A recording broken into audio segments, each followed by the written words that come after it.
Saudara, informasi pertama mengawali Aceh hari ini. Presiden Republik Indonesia Joko Widodo meresmikan program Impres Jalan Daerah atau IJD di Kabupaten Aceh Besar, Provinsi Aceh.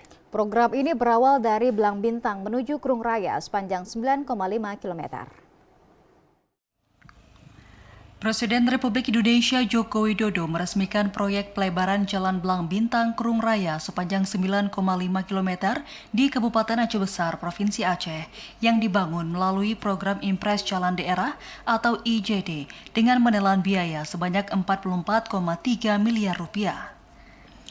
Program Impres Jalan Daerah IJD yang didanai Anggaran Pendapatan dan Belanja Negara APBN ini akan memudahkan akses langsung dari Banda Aceh maupun dari Krung Raya ke Jalan Tol Pelabuhan Malahayati yang melewati beberapa lokasi strategis seperti tempat pembuangan akhir TPA serta sejumlah objek wisata seperti Kebun Kurma Berbate, Pemandian Isuum dan wisata bahari di Krung Raya.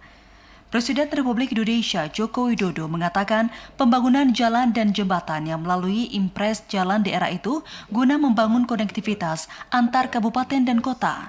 Diharapkan seluruh kota terhubung sehingga memudahkan mobilitas orang dan distribusi logistik.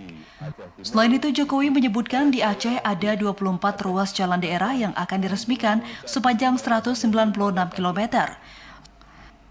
Sementara jembatan sepanjang 60 meter dengan total anggaran 686 miliar rupiah yang tersebar di 14 kabupaten di Aceh Timur, Biren, Simelu, Aceh Besar, Pidi, Pidijaya, Langsa, Aceh Utara, Aceh Tamiang, Aceh Jaya, Aceh Barat Daya, Nagan Raya, Kayu Lues, dan Bener Meriah.